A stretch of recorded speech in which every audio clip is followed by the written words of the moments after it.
Welcome to Bunnyfish Crafts. I'm your host Heather, known as Bunnyfish on Ravelry, Instagram, and YouTube. Today is Monday, the 20th of July, 2015, and this is episode 138, Tour de Fleece 15, part 3. Grab some sticks and string and come sit with me. Did you have a good week? I had a good week. It was good.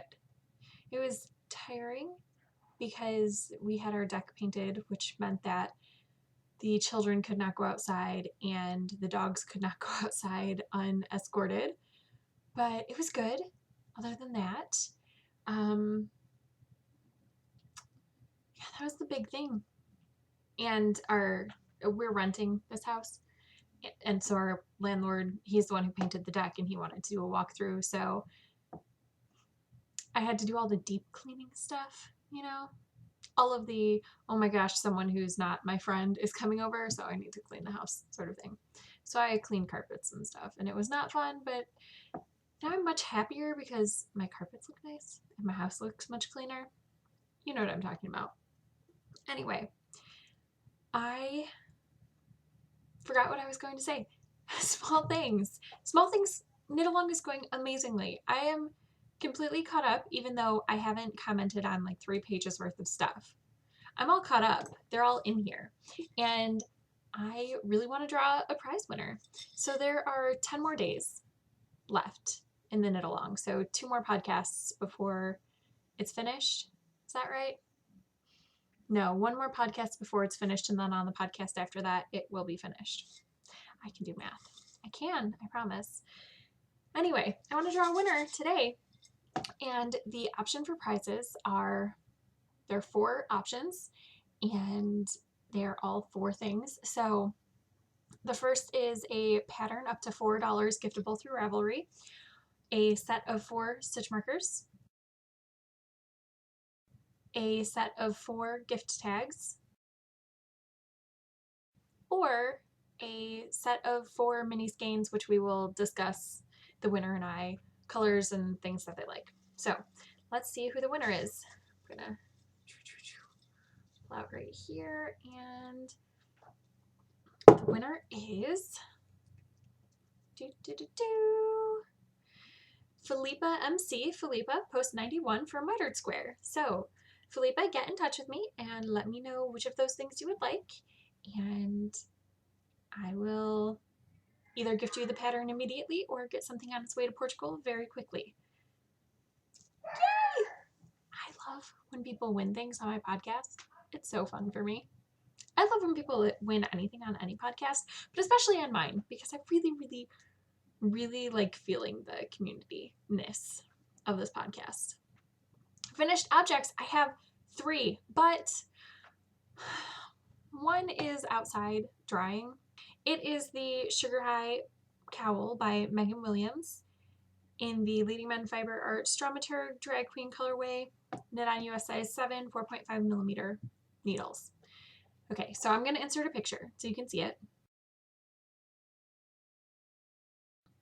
Why is this drying now when I finished it, yesterday, and it could have been dry by now?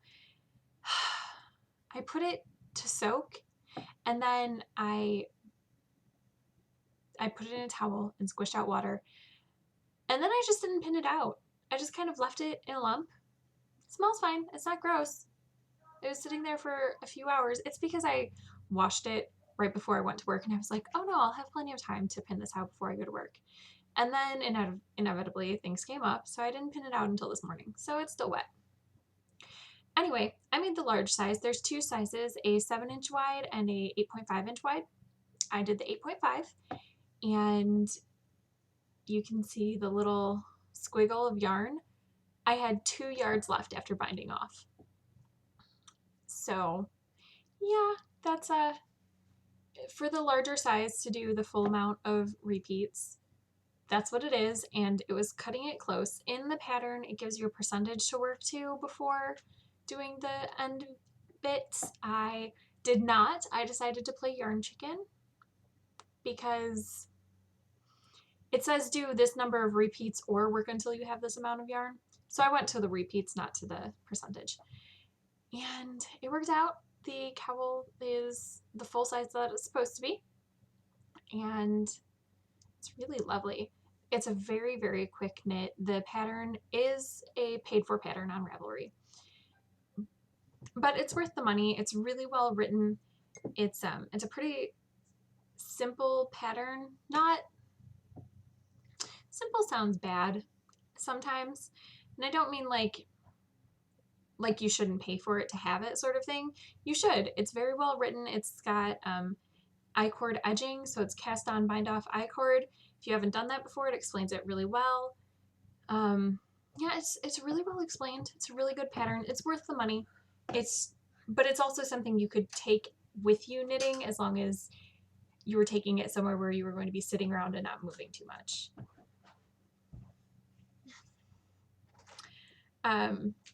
Other sample that I finished is, oh, and in the picture, the little zombie stitch marker, I worked from there to the tail this week. I also finished the Measure in Love hat, another Megan Williams design. So here's the back, and here's the front. This is the other sample for Leading Men Fiber Arts, Dramaturg base in the Earth Mother colorway. This is worked on a US size 5 3.75 millimeter needle. The cowl was worked on a US 7 4.5 millimeter, so different gauges. And the hat does not use as much yarn as the cowl. I still have this much left from the hat. I don't really want to try it on because I have my hair up with DPNs and I don't want to mess up the hat, but maybe I will take my hair down later. Oh, no, perfect. We have this. Here, put this hat on. Be adorable. Wear this hat. So it is a slouchy hat, and I made an adult size, not a child size. This is an adult medium, so made to fit me. But it's really cute. It's very slouchy. It's got this great arrow motif on the front, which you can make the hat longer if you want. And yeah, this is where I was last week, highly distracted by my child. So I finished both samples, and it's Tour de Fleece. I finished a spinning project. You are so silly. Mom, yes. You know what's in my process? A loop. You know? Before I talk about my Tour de Fleece finished object, how about, since we have this special guest, we let him talk about a finished object that he made. You want to tell everybody what this is? This is a chicken. Hold it up a little. This is a chicken, and how did you make it? No. I made it with loops. Yep, with loops on a pot holder loom. So you make a pot holder, and then do you want to pause for a moment?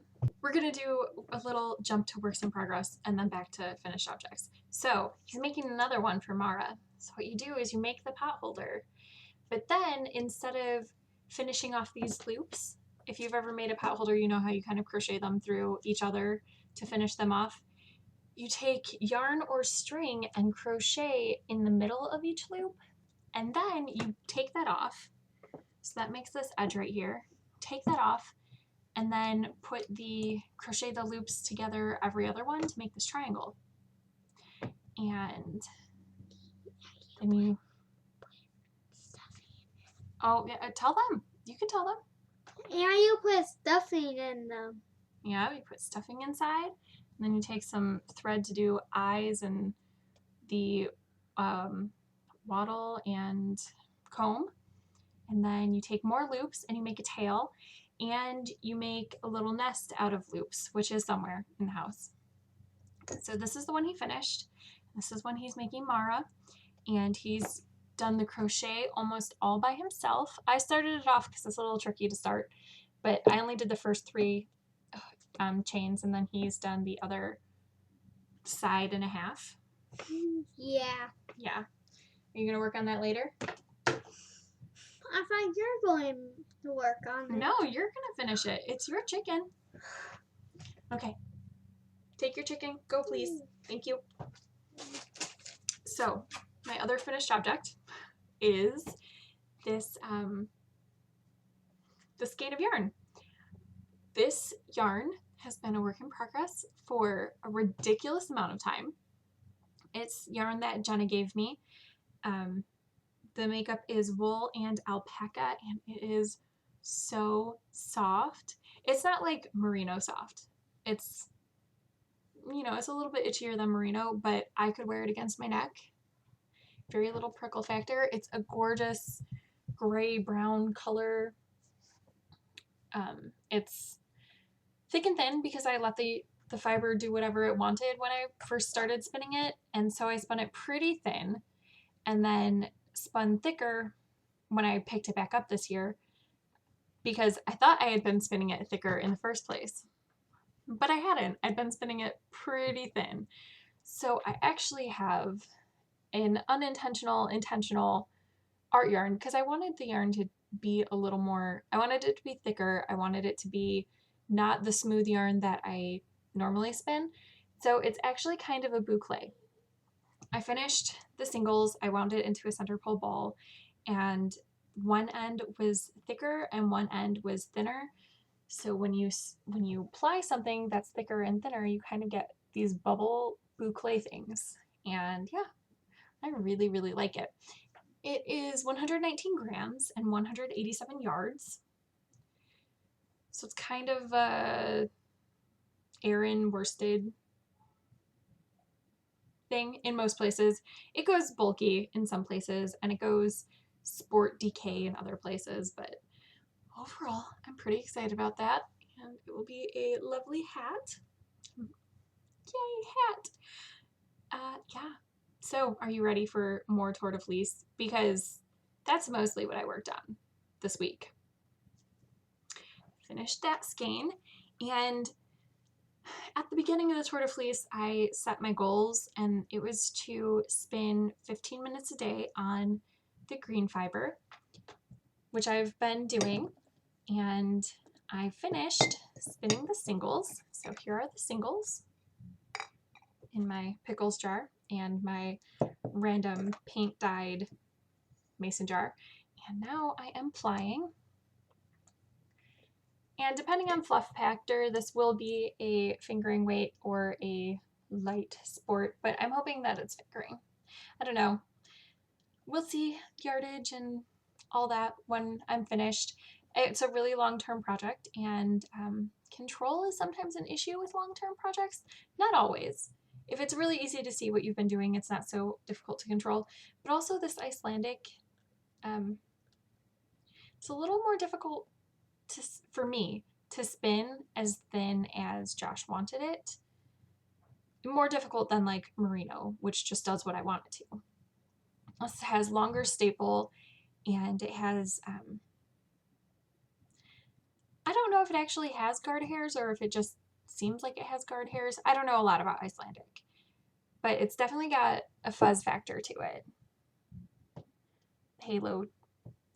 And it kind of just does what it wants. So for the most part, it's pretty thin, but sometimes it would have slubby bits in it, which I'm trying to pick out in the plying without damaging the integrity of the yarn.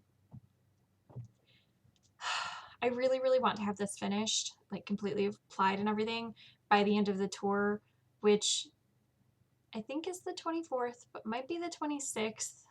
So less than a week to finish plying. That shouldn't be difficult. I'm probably going to have to ply more than 15 minutes a day to meet that goal, but maybe not. And I'm making a pretty decent dent into it. What else?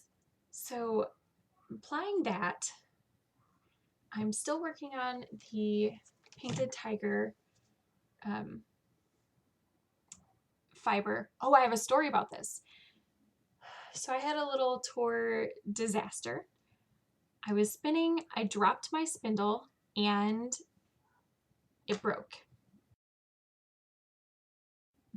The rubber grommet actually broke off, and the cup fell off. It's really intact, so I'm not that worried about it. I just put it onto a knitting needle to hold it until I'm ready to ply. So it's fine. But this is the cup that I had that I was adding onto last week. And this is what I've done since it broke, which was Tuesday, Wednesday? I don't remember. Many days ago. But I've gotten a lot of progress this week because this is all this week plus whatever I had spun onto this. And that's kind of a lot considering how finely I'm spinning. Oh no, I just dropped it off of my knitting needle. Don't want to do that because I don't want it to collapse off of itself. It'll be fine. It would be fine if nothing happened to it and it just sat there. But, if anything presses on it, it'll just be a disaster. So the washer fell off.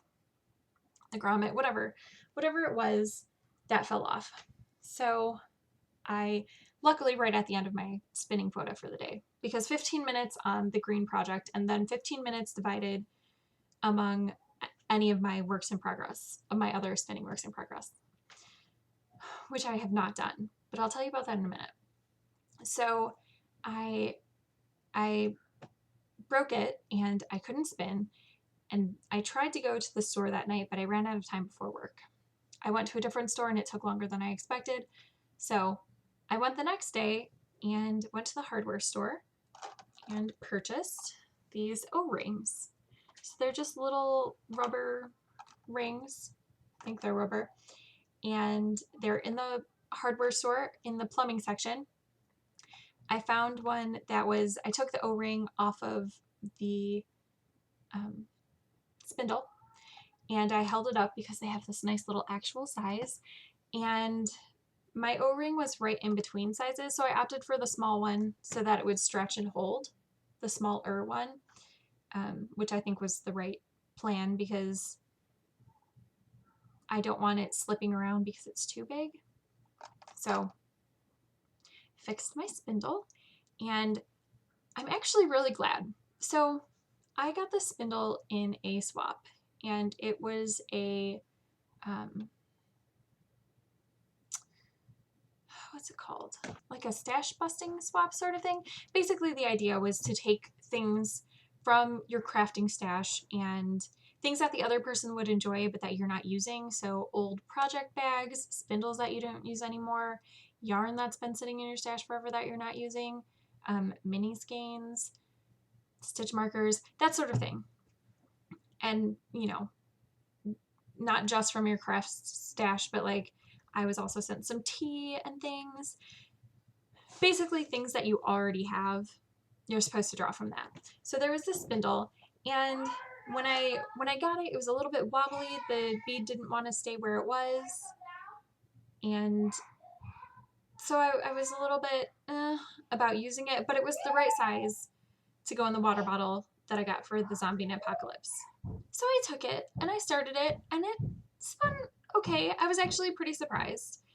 It spun pretty even. It's doing the single at the thinness I want it, or how I want to ply, because I want it to be a 3-ply lace to light fingering weight so that I can make a gradient shawl out of it. I don't think I've shown you the fiber at all since I started spinning it. So I took it out of the water bottle and I've put it into my spinning bag that Jerry made me because I finished the green. So I had this bag open, and here it is, the painted tiger. And what is the blend? I have told you what it is, but I want to tell you what it is exactly. So it's 75% BFL and 25% Tessa Silk Top. It's about 3 ounces, and I'm in the yellow section. And then it goes to this pinky color and then a light purple into a dark purple. And I'm going to Navajo ply it so it's a gradient. But now that the spindle is fixed, it actually spins forever. I kind of want more bead spindles now. Thinking about making one. We'll see. I think I have an appropriate bead somewhere in my crafty stuff, just because.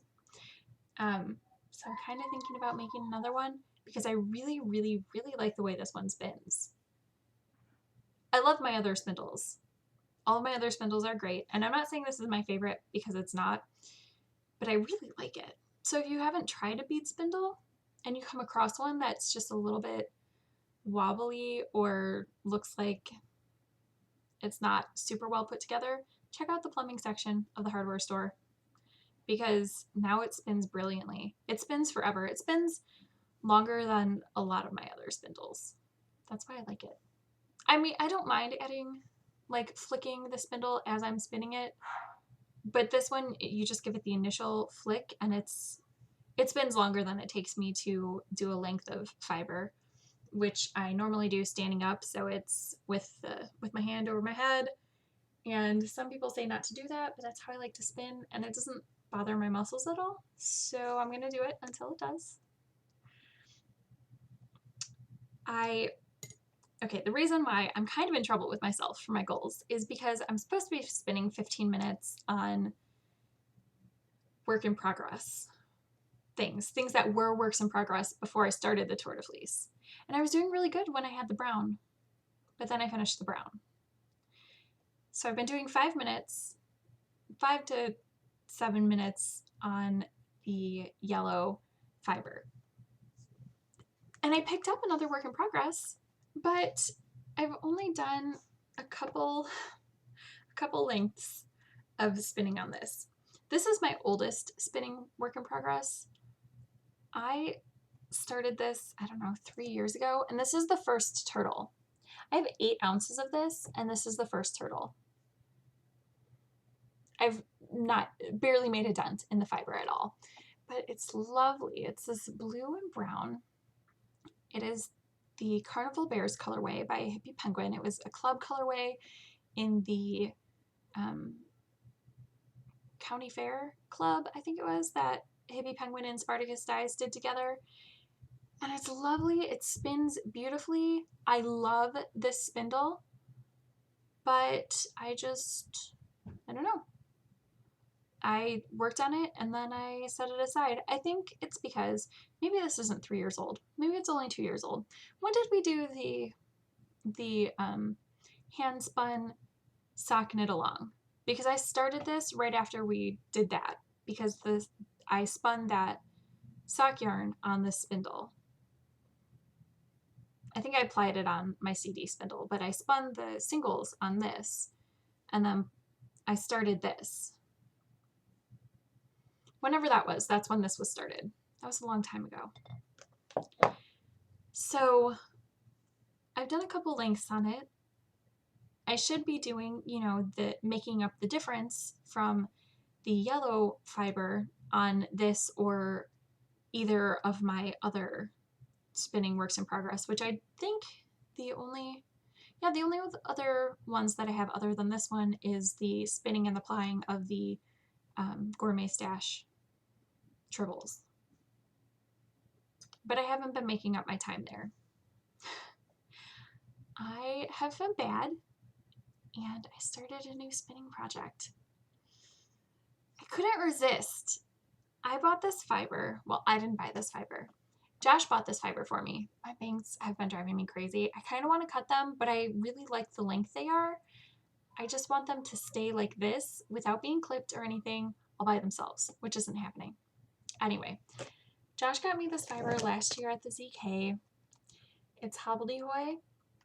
These are the Winterfell batlings, and I love them so much. I should not have started a new project because I have other works in progress that I need to work on. But I couldn't not work on this. So this is 2 ounces. This bag was 2 ounces, and I am through half of it. And I started it, I don't know, sometime this week. How many have I worked? I've worked 5 or 6, so I started it 5 or 6 days ago because I've been spinning 1 batling a day. This is yesterday's, and this is the things that I've spun before.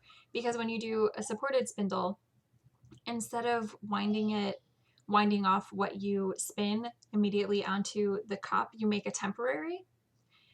I assume you could do it all at once, but I really like doing the temporary so that I can see what I spun each day. So this is one day. This is one batling. I think that this is not a complaint.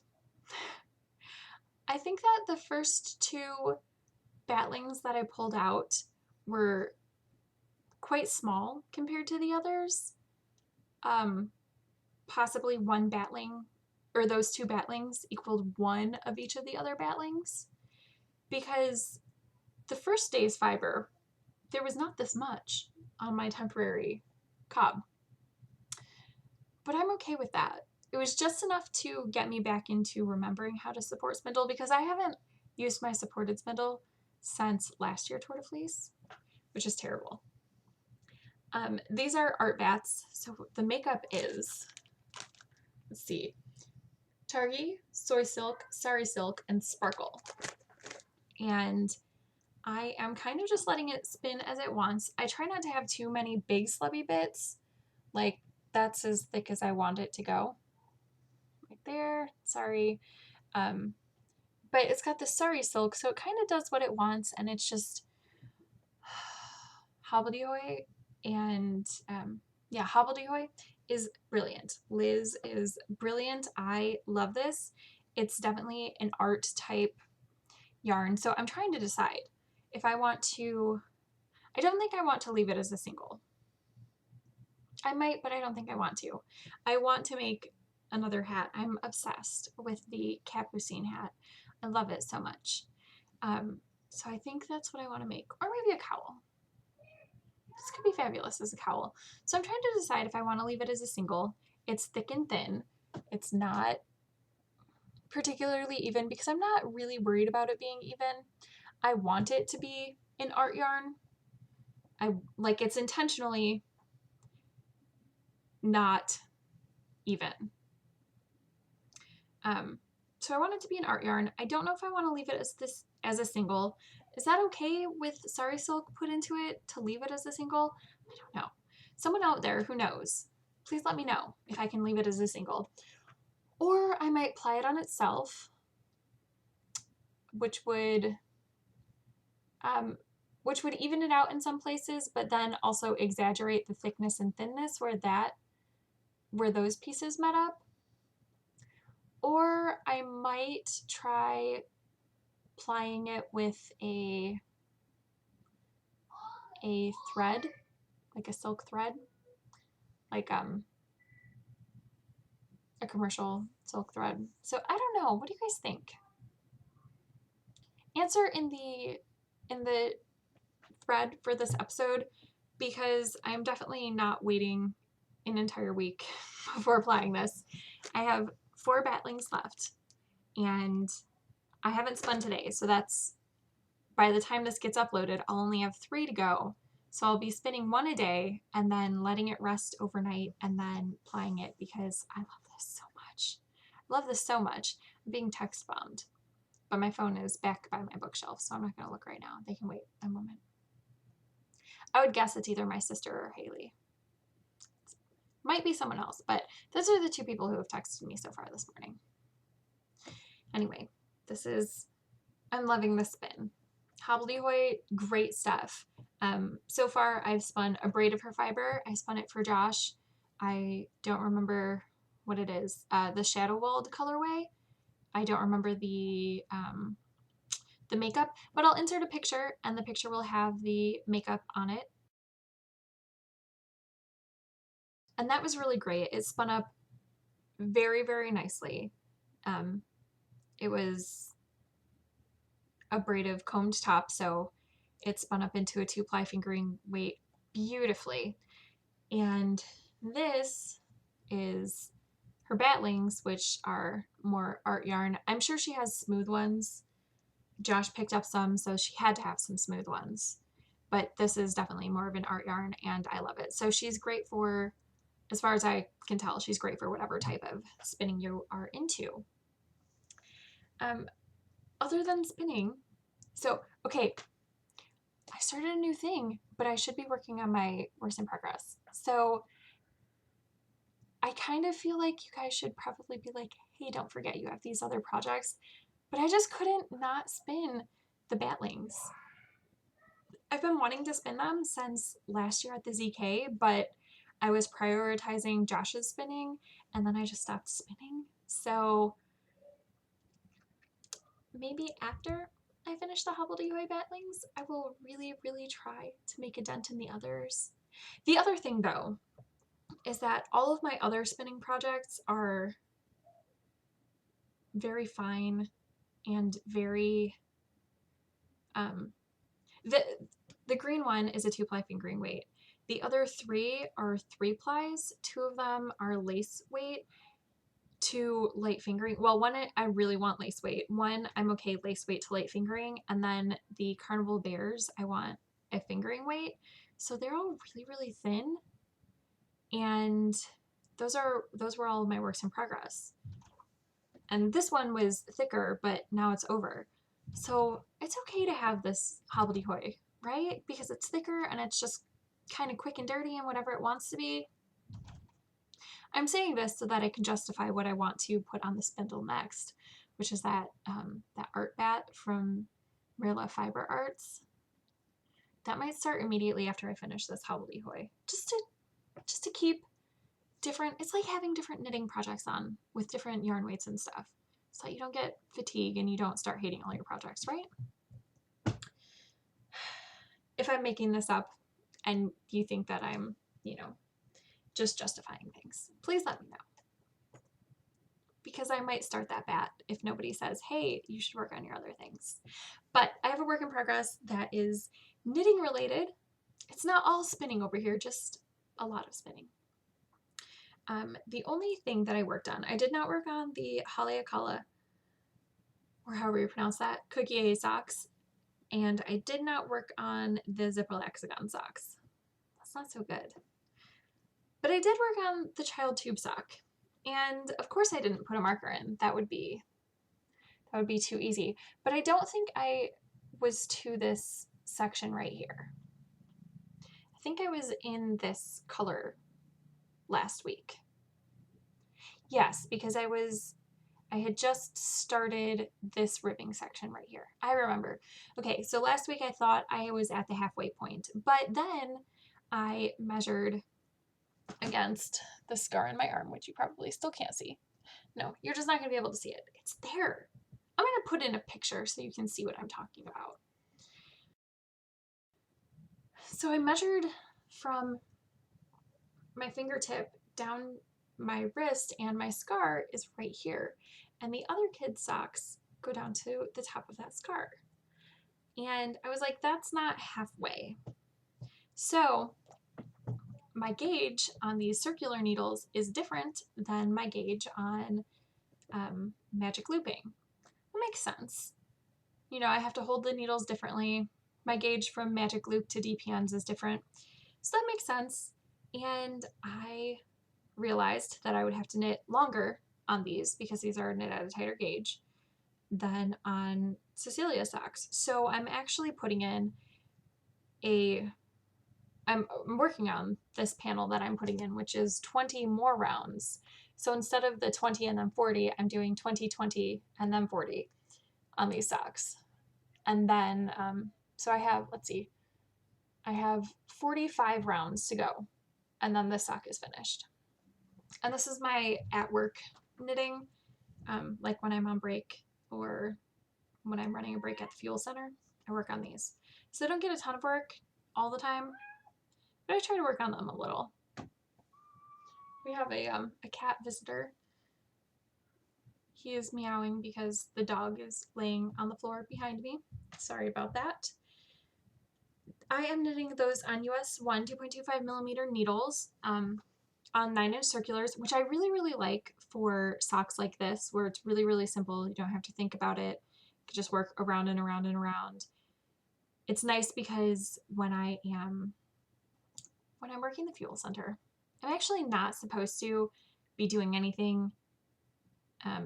Like we're not supposed to read books and stuff out there, but I am incapable of sitting for more than 2 minutes without doing something. So these are nice because I can just drop it to the floor wherever I am in the knitting and the customer never sees it. And then I can just pick it up when they leave. or, you know, I drop it on my chair so I can easily pick it up. But I don't have to worry about needles falling out or the cord getting messed up. It's perfect for that. Okay, other knitting. I feel really chatty today. I missed you guys. A week is a long time sometimes. Sometimes it's not very long, but sometimes it's a really, really long time. Also, I've been chatting with my friends more frequently than I had been, which is such a nice change. So I just feel like I just need to talk all the time. Anyway, I finished Barn Raising Square number 33. So 3 more weeks and I will be showing you 36 squares all put together. Isn't it lovely? This is some of the opal yarn that, why am I blanking? Ellie, that Ellie sent me. I won them from her podcast. And let's see, I almost made an entire square with just one of the minis. It's just right at this edge, right after that darker purple, where it starts into a new yarn. So it's just the last several rows. And actually, this is the mini skein. So I didn't get into the fun colors, but that's fine. I will use this to make a hexapuff for Gabriel's blanket, which is what I'm using most of those skeins for. I only pulled out the ones that I was really particularly like, oh, that's so pretty, to make barn raising squares for myself. I only have one more set that I want to use for barn raising squares for myself. Let me just show you really quick. This is what I want to use for a barn raising square for myself. And I'm trying to decide which one I want to be the inside and which one I want to be the outside, because one of them is just going to be a few rounds and one of them is going to be the main color. I'm kind of thinking I want to use this yellow for the main because I don't have a ton of yellow sock yarn for my blanket because it's not a color that I use a lot. And I know I have leftovers from other people to use for my barn raising squares, but I don't recall seeing a lot of yellows in it. So, but I like this yellow because it's got the other colors and then the red is the outside. I think that's what I'm going to do. But, you know, I don't know. I'll be casting this on today or tomorrow, and I might cast on with the red instead. Oh no, the yellow fell off of the paper clip first. It decided it wants to go first. So it's going to be a yellow center with red. That will be next week's sock yarn blanket square. And then this is what I have left of the opal pack. So maybe, probably not next week. I don't think they'll all be used up next week, but the week after, I will have used all of my opal mini skeins and I'll be using other mini skeins. I mean, I'm still using other mini skeins. I'm not using just opal every week, but do you want to see? You want to see which hexapuffs I did? I did so many hexapuffs this week. You should be proud. I am proud of myself. I made 7 hexapuffs, so I had the daily hexapuffs, and I made celebratory hexapuffs for each of my 3 projects. So I'm now up to 332 total hexapuffs. It's pretty cool. Also, Gabriel is really, really, really into his blanket, so he actually sewed a hexapod on almost by himself yesterday. I did a few of the joins to show him where to sew, but then he did most of them by himself. And they're not as pretty as where I joined them, but I kind of love them because it's him taking part in the crafting. And whenever my kids are like, let's do something crafty, I'm like, yes, be crafty. Mara's not really into knitting and crocheting and weaving and spinning so much, although we do have a second pot holder weaving thing, and this is hers. This is her weaving. So she does the warp really well, and then she doesn't weave the weft, she just kind of puts it on there, and then we take off all the loops and she does it again. So she's not quite old enough, I think, to do the weaving on her own. She does it with me, and that's fine, but then she gets all mixed up when she's trying to do it by herself. So this is her weaving, and I'm super excited that she's even into that much of the crafting stuff.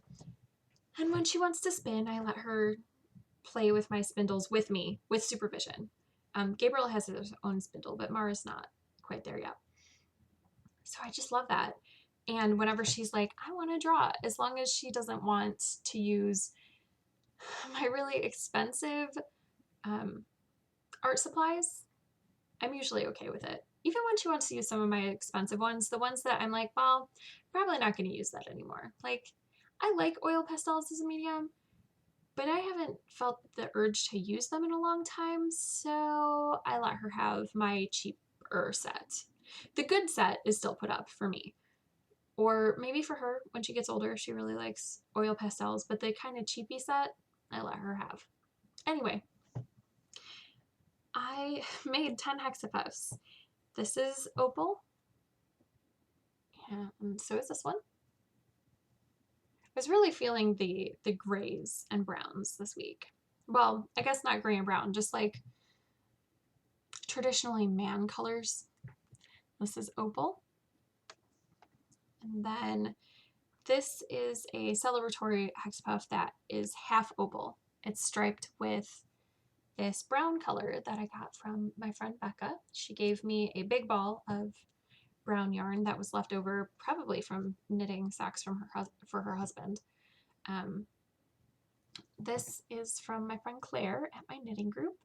It is white. I think it's acrylic. It's got silver sparkle in it. So it's just going to be something a little different in the blanket. This orange is left over from making Gabriel's dragon. This is the Harlequin colorway from Premier Serenity Sock. This is also the Harlequin colorway, but this is celebratory, so it's got these bumps. Gabriel really, really likes the celebratory hexapuffs in the blanket. Anything where, like, he doesn't notice this type where it's striped. I know it's there, but he doesn't really notice. But the ones with texture, he loves the ones with texture. He finds them all, or I mean, his favorite is the one that I made to look like the old Stockinette Zombies logo, the little face, hexagon, yes, hexagon, the little face hexagon. Um, he loves that one, and he always says, make it a smiley face, so I pull the mouth string down a little bit so it looks a little more like a smile than a straight line. That one's his favorite, but he loves finding the ones with texture. And then I made this one. This is the Leading Men Fiber Arts, and I did the slip stitch section similar to the hat. So I enjoyed that. That was fun. And because it was a DK, it had less stitches and it worked up quickly. But as long as you play with stitch count a little, it's fine, I think, to use DK weight in, especially the hexapuffs. I did it also in the mitered square blanket. It's a little more fiddly to do it there, but I think it works perfectly for the hexapuffs. They're very similar in size, and once they're sewn in, you won't even notice the difference. Okay. Need to recenter. What I am reading, I'm still listening to Voyager by Diana Gabaldon. That's the third book in the Outlander series. And I like this one better than I liked the second one. The second one was still pretty good, but I'm really liking this third one. And I am listening to Dracula by Bram Stoker. I don't listen to that one very much. I listen to it mostly when I'm at work and the store is closed and I'm just putting things back, or not necessarily when the store is closed, because I don't frequently work after the store is closed. But when I'm not working at a register, when I'm just putting things away and it's late at night, not if it's during the day, but if it's late at night, I put in my headphones only in one ear so I can still hear if someone asks me a question. But that's mainly when I listen to it. So I don't even know how far I am percentage wise because I'm listening to it on a little, it's a little cartridge that I got from the library. It's called a Playaway, and it doesn't have a percent on it like an audiobook would. Like, I don't know how many discs I am into it. That reminds me, I'm getting really close to the end of, like, I think there are 18 discs in the first half of the Voyager book, and I think I'm on disc 11. And the other half of it is at not my local library. So I should probably put that on hold. Thank you for reminding me, all of you. I finished reading, did I finish reading Fever last week? Was that finished, or was I still reading it? By Lauren DeStefano. It's the second book in the Chemical Gardens trilogy. I can't remember if I had finished it last week, but it's finished. I took it back to the library, and I kind of wanted to start the third one, but I know me, and if I immediately started the third one, I wouldn't like it. So I forced myself not to start the third one. It's a really interesting series. I recommend it. It's about science has gotten to the point where it's wiped out disease, and then people have kids, like the generation where disease is gone, there's no cancer, etc. They have kids, and then their kids die when they hit sexual maturity. So age 20 for women and age 25 for men. You get what's called the virus. It's not something you can catch, so I'm not exactly sure why it's called the virus, but you just get really sick. And it's possible, if you have a lot of money, to prolong your life for several months, but it's really painful and it's not a really good life. It's very interesting. Highly recommend it. And I'm looking forward to reading the third one. I'm just forcing myself to take a break. I picked up instead The Demon King by Cinda Williams Chima, and it is a Seven Realms novel. Don't know what it's about because I don't read covers like this. Have no idea what that says. Zero idea. I am about 50 pages in. I just started it. No, I'm a little more than 50 pages, maybe 60 pages. Yeah, I'm not yet to page 67, but I'm past page 53. So somewhere in between there. I haven't gotten very far, and there are 506 pages. I picked it up because of the title. I saw that on the shelf, and then I saw this little artwork, so I saw the cover and I was like, oh yeah, that looks like something I'd probably like to read. So it's part of a series, and there's magic in the series, and it seems like there are 3 different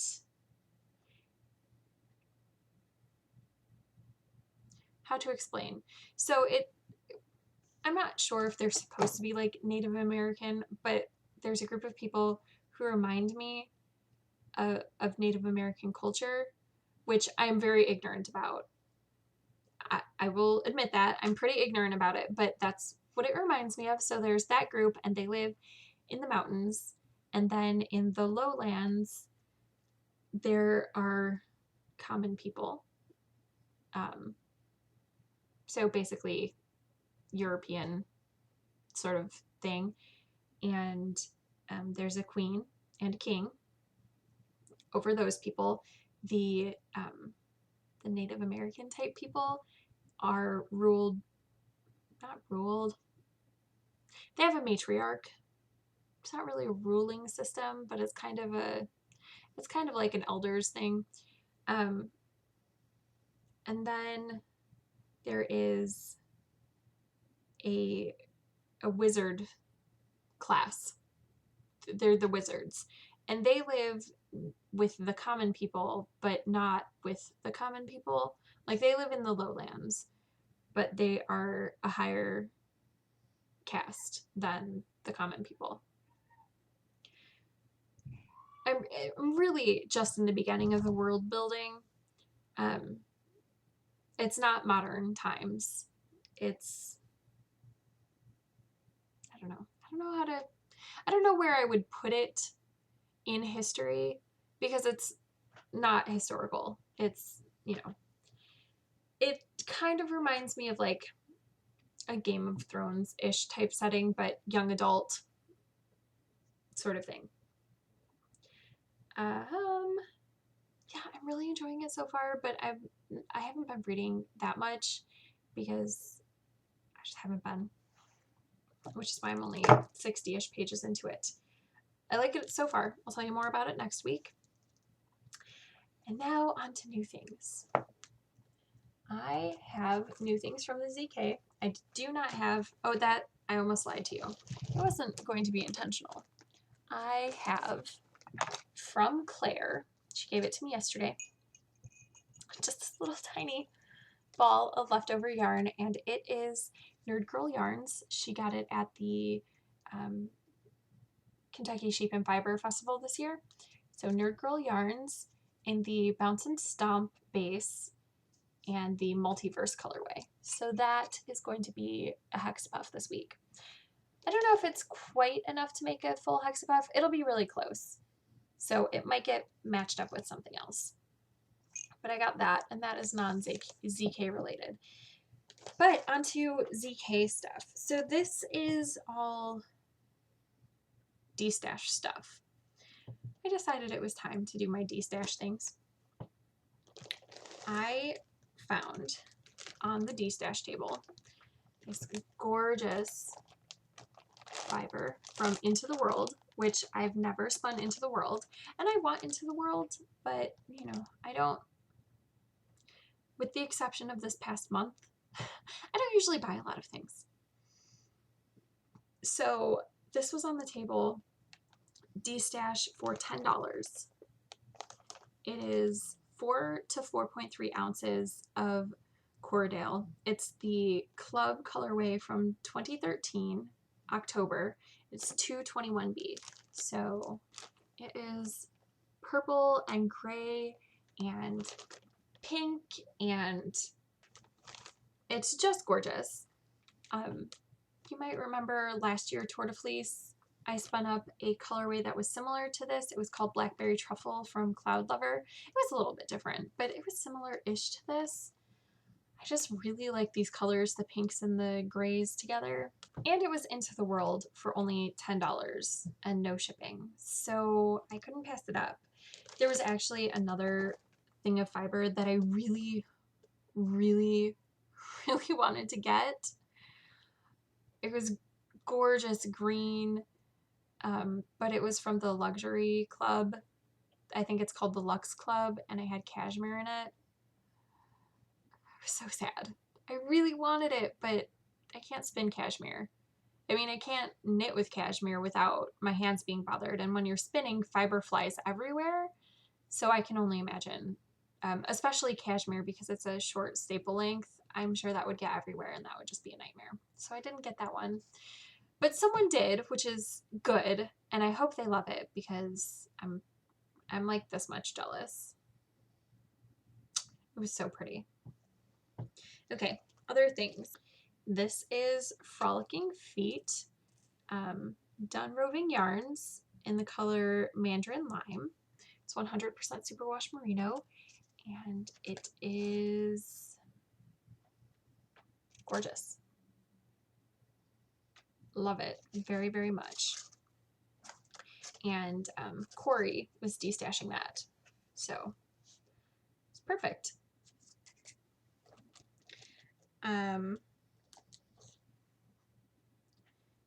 This was on the table for free, and Lisa told me I should take it. I don't know what I'm going to use it for, but I left it on the table for a little while, and then nobody took it, so it's like, well, it would be pretty over dyed with some blue to give it some green splotches, right? And then I could make something out of it. I mean, it's pretty. It's Nantucket Heather 100% wool fingering yarn, approximately 280 yards in the jonquil colorway. It's 2 ounces.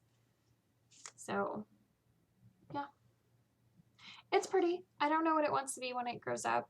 I mean, I might leave it this yellow color if I find someone who's like, ooh, you know it would be lovely, a yellow this. And then I could make it to them or give them the yarn. I don't know yet, but it was free. I don't actually know where this yarn even came from. It is a single, and it is fingering weight, maybe heavy lace weight. Let's see. Let me compare. No, that's DK. This is fingering. Okay, so yeah, it's like a fingering weight. You see? You can't see. I don't know why I try to show you things when I know that my camera doesn't focus. I just still do because everybody else shows you things. Anyway, it doesn't have a tag. I remember one of my friends coming up to me and being like, here, take this. And I was like, okay.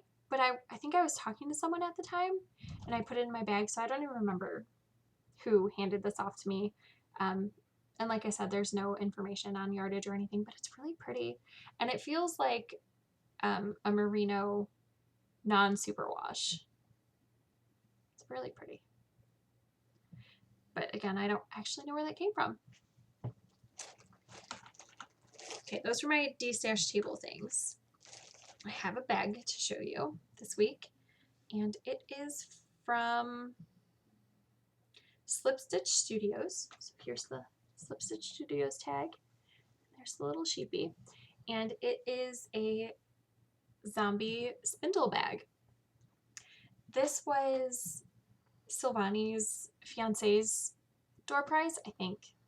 I'm pretty sure that he won this. I might get that wrong. I'm sorry if I do, but I'm pretty sure that that's what it was. And he doesn't spin, and she didn't really have a use for it, but I do because I spin, and it snaps open, and it's got this, so you could put your spindle in, and it leaves you can snap it almost all the way open. Yeah, it's got these stretchy bungees to hold your spindle in place so it doesn't go all over the place, and plenty of room to hold spindle and fiber. It snaps all the way up and unsnaps this really pretty green fabric. Zombies outside. I am thinking that I might offer this to Gabriel to see if he likes it because he doesn't have a spinning bag. And I do. I have two. I have the one that Jerry made me, this fish one, and then hanging up on the rack over my head over here, see this fiber coming out? That is in a Stitch by Jessalou bag. So I have two spinning bags. I'm going to see if Gabriel wants this one, and if he does, he can have it, provided that he actually spins. And if he doesn't, then I will start using it. And also from people, I'm pretty sure, although I may be mistaken, but I'm pretty sure that both of these are from Holly. I know she gave me she gave me a few leftover bits of yarn. And I think these two were from her, but maybe not. I have a lot of mini skeins, so I'm sorry, Holly, if those were not the ones from you. But they were the ones that were packed closely to these little samples of fiber that she sent for Gabriel. So there's an Into the World and a Huckleberry Knits. And these are going to go in the bag with the little tiny spindle, which he has set aside because he likes spinning on the orange fiber right now. But I'm sure he'll get back to these. And if he doesn't, I will, because I really like the idea of making a crazy skein using all of these little tiny things. Anyway, those are from Holly, but now I'm thinking that those aren't the right mini skeins. I don't know. I will eventually show you all the mini skeins that I got from the ZK. Yeah, I don't remember. I'm sorry, Holly. I am a fail. I also have these little needle thingies. Put them on the ends of your needles. It keeps them from stabbing through things and keeps stitches from falling off. And these were handed out by Fran. What are they called? Point protectors, maybe? Which is good. You know that I need them in my life. And I have one more thing that I wanted to show. This is a little earbud holder that Jeanette gave me. She had made a handful of them, and she let me pick which one I wanted out of them. And I love this because I listen to Dracula at work, and that means that my earbuds go with me to work, and this keeps them from getting tangled in my yarn because I'm still carrying my Sewn by Lindsay tetrahedron bag to work as my work project bag. So this is brilliant. And I've been meaning to show you it since I got back because I immediately put it into use. I put it into use at the ZK because I didn't have anything for my earbuds to go into. But I love it, and it is fantastic. Yeah, that's everything that I have for this week. I hope you made something fantastic with your sticks and string. I will see you next week. Bye.